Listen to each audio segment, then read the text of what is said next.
Assalamu alaikum, dear friends. I hope you are all well. Just like every day, today once again I have brought a true story before you. Today, we are going to tell you the story of a husband and wife who went to perform Hajj at the Kaaba, and they're turned into animals.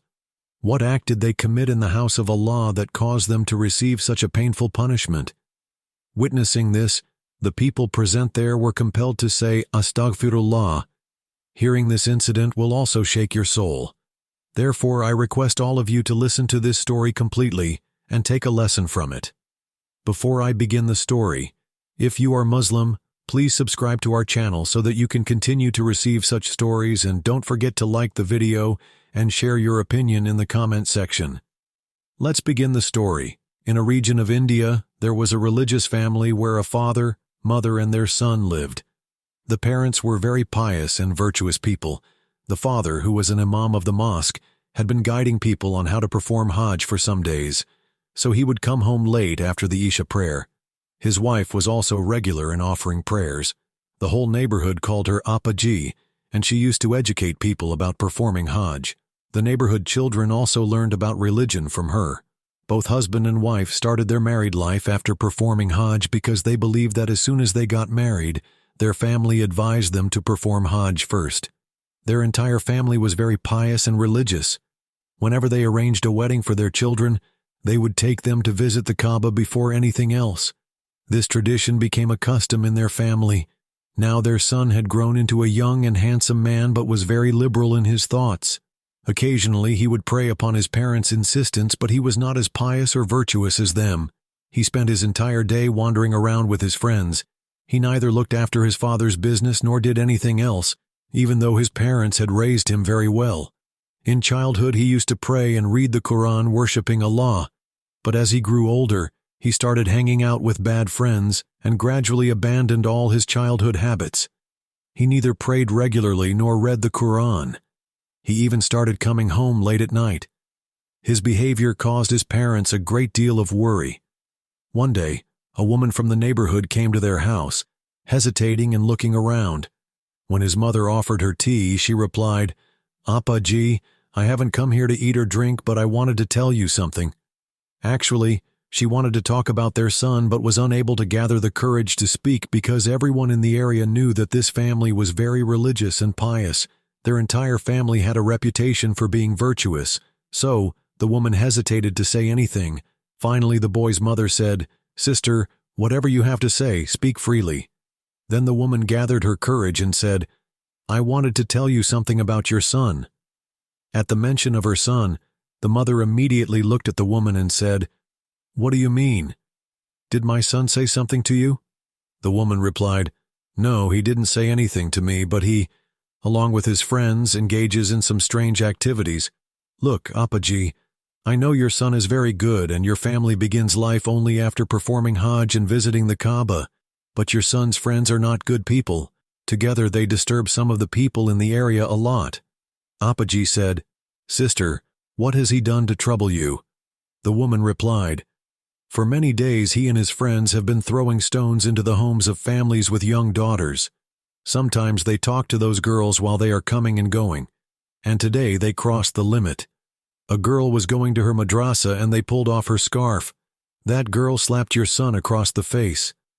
Appa Ji, please tell your son not to roam around with such bad friends. Saying this, the woman left, and Appa Ji sat silently, staring at the door. After the Maghrib prayer, when her husband came home and started having dinner, his wife said, Look, our son has grown up now. When should we arrange his marriage? You know that he is not like you, offering 5 daily prayers. I want you to find a good match for him and arrange his marriage so that immediately after marriage, he visits the Kaaba and performs Hajj. Hajj is approaching, and I hope that he will break ties with his bad friends after getting married. Then, he will have the responsibility to manage his household. The Imam Sahib agreed with his wife and said, All right, I am busy at the moment. You can look for a good match yourself. Appa Ji then called a matchmaker and said, Please find a match for my son in a family where the girl is very beautiful, religious, and knowledgeable about Allah's teachings. I will pay whatever amount you ask, but the match should be good. The matchmaker took the money for finding a match and somehow arranged the boy's marriage. As they say, matches are made in heaven. As the husband is, so is the wife. Now Appaji got them married, and both the husband and wife were very happy. The boy's parents wanted to start their new life with blessings and send them for Hajj. However, how unfortunate were the son and daughter-in-law. The place where the whole world wished to go they did not want to visit. The daughter-in-law thought, if they want to send us anywhere, why not America, London, or Dubai? We have our whole lives to visit the Kaaba. We can go later. Astaghfirullah. But the son knew very well that it was the custom of their family to visit the Kaaba after marriage. A few days after the wedding, when his mother happily entered their room with 2 tickets and said, "Son, you both are very fortunate. Allah has blessed you with the opportunity to perform Hajj. When we got married, we also had the privilege of performing Hajj first. Now you both are also being blessed with the opportunity to perform Hajj. Otherwise, most of our family members had to perform Umrah first. Now you both should prepare yourselves." The husband and wife, with great reluctance, reached the airport with their luggage. They boarded the plane, which was full of pilgrims. All the other passengers on the plane were engaged in remembering Allah. Some were reciting tasbihat, most held prayer beads in their hands, and some had the Quran in their hands. Meanwhile, this husband and wife were loudly chatting and laughing. This was a flight exclusively for pilgrims, but the two kept laughing and making inappropriate jokes. Everyone was staring at them strangely, but they remained absorbed in themselves, unconcerned about others. When they reached the hotel, people there were also very annoyed with them. The hotel guests said that the couple's behavior and conversations were very odd. Although they talked in their room, their voices echoed into other rooms, disturbing everyone. Because of this, all the people in the hotel were extremely irritated by the couple. People remarked that the couple was very rude and ill-mannered. Although the wife was wearing a veil, it was barely sufficient to be considered a veil. Her attire was such that it didn't seem like she had come for Hajj. The burqa she wore was so tight that her physical features were prominently visible. This is similar to many women in our society today who have turned the concept of parda, veil, into a fashion statement. They wear veils in such a way that they don't serve their true purpose. This woman also wore an abaya as a fashion accessory. Everyone around kept looking at the couple repeatedly, because they had crossed all boundaries of shamelessness along with their fashionable display. From the hotel to the Haram Sharif, they were making inappropriate comments, behaving as if they were in complete privacy. People around them were visibly disturbed. This couple was disrupting the worship of others. They laughed loudly and chatted with each other as if they were on a recreational trip. Inside the Haram Sharif, the woman's laughter echoed so loudly that people had difficulty controlling their patience. They turned to look at the couple, visibly shocked. The couple had no sense of modesty left, even in the presence of the Kaaba, which stood right in front of them in the Haram Sharif. They continued their disrespectful actions. They showed no respect or reverence for this sacred place. They behaved as if they were there just for leisure. Not only in the hotel, but even in the Haram Sharif, they continued these behaviors. At one point, the group they had traveled with tried to advise them, saying, "If this is your first time performing Hajj, you should learn about the rules, respect, and etiquettes of this sacred place. After all, you are Muslims. Respect for the Haram Sharif is obligatory upon all of us. You both are laughing and talking as if you are on a sightseeing trip." The person's words infuriated the couple so much that it was as if fire had been lit to dry wood. They started misbehaving with him and quarreling. The man grabbed the collar of the person trying to advise him and said, "Who do you think you are to act like our father? Did we ask for your advice? Did we ask you to preach to us? We know what's good and bad for us. First, take a look at yourself. Are you some kind of mosque imam? Go and repent for your own sins first before pointing fingers at others. It's better if you just get lost." After the man left, the couple started laughing and clapping their hands. By now, many people around them remained silent because of their behavior. They neither offered any prayers nor showed any interest in worship or visiting holy places after arriving here. They were only sent here forcefully by their family. The people around them seemed quite annoyed with them. Then something happened to the couple that completely changed their lives. They had never even dreamed that such a thing could happen to them. This husband and wife considered wealth to be everything. They believed that if they had money, they could buy anything. What happened to them shocked everyone to their core.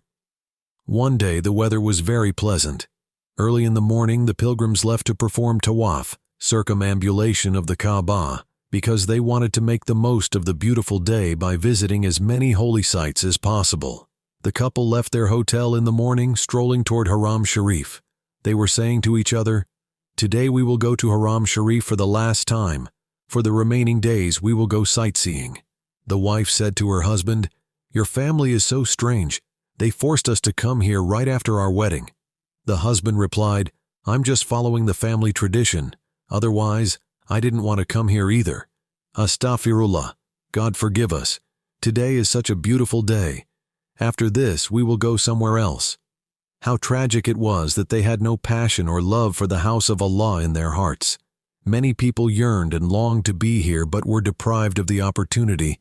While walking, they kept chatting, and they were still some distance away from Haram Sharif. On the way, they saw many beggars asking for alms, including children, elderly people, and women. Some of the children approached the couple, stretching out their hands, saying, "Please give us some money to eat. We haven't eaten anything since morning." The husband and wife looked at the children with disdain and pushed them away, walking ahead. A short distance later they came across an elderly beggar who was dragging himself toward them with great difficulty. The beggar had lost both his legs and one arm. Using his remaining arm for support, he dragged himself to them and said, "Please give me some charity." The couple, absorbed in their conversation, acted as if they hadn't even seen the beggar. The beggar, struggling, dragged himself further and held on to their feet, pleading, "Please give me some charity." When the man realized that the beggar had touched his shoe, he angrily grabbed the beggar's hand and shook it off forcefully. He then began kicking the beggar with his shoe, hitting him on his chest, stomach, and face as much as he could. He yelled, "Filthy man, you've dirtied my clothes. How dare you touch me? You've dirtied my shoes. Get up, you old crippled beggar, and clean my shoes."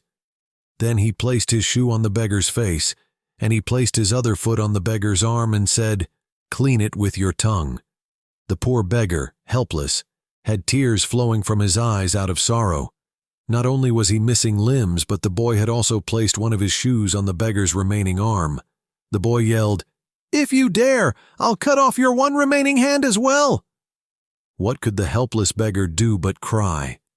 After the boy had satisfied himself by violently abusing the beggar, his wife said, "Let's go. This cripple is worthless. Such people are extremely lowly." By now, a crowd of people had gathered around them. Many wanted to stop them, but seeing their rudeness, everyone stepped back. The boy began hurling abuses at the onlookers, shouting at them. Then, filled with anger, he was about to enter Haram Sharif. As soon as the boy reached the door of Haram Sharif, he suddenly began screaming in pain. The moment he stepped inside, his hands and feet began to twist. He screamed in agony, and people could hear his cries. His wife held his hand and asked, "What's happening to you?" But instead of answering, he kept crying out in pain. Then, as people watched, he writhed on the floor in pain and collapsed. His appearance began to change before everyone's eyes. He turned into a strange animal. His feet twisted so badly that he couldn't stand or walk anymore. Seeing his condition, his wife also suddenly collapsed beside him. She wanted to speak, but it seemed as if her tongue was tied. Crying, she tried to move toward her husband, but in the next moment, her hands and feet also twisted. She began crawling like a four-legged animal. Her body had no strength left. The couple lay there inside Haram Sharif, transformed into animals. The boy had completely turned into a beast while his wife was half human, half animal. The boy's entire body had turned white. They were making sounds in an unknown language that no one could understand. The people present quickly called the caretakers, who lifted them and took them to a hospital. Seeing this, those around began repenting and seeking Allah's forgiveness. No one knew what had happened to the couple. Those who had traveled with them said that this was Allah's punishment upon them. A few hours later, the husband and wife became a sign of warning for others. The two writhed in pain and eventually died. People from all over Mecca came to see them. People from far and wide gathered to witness this sight.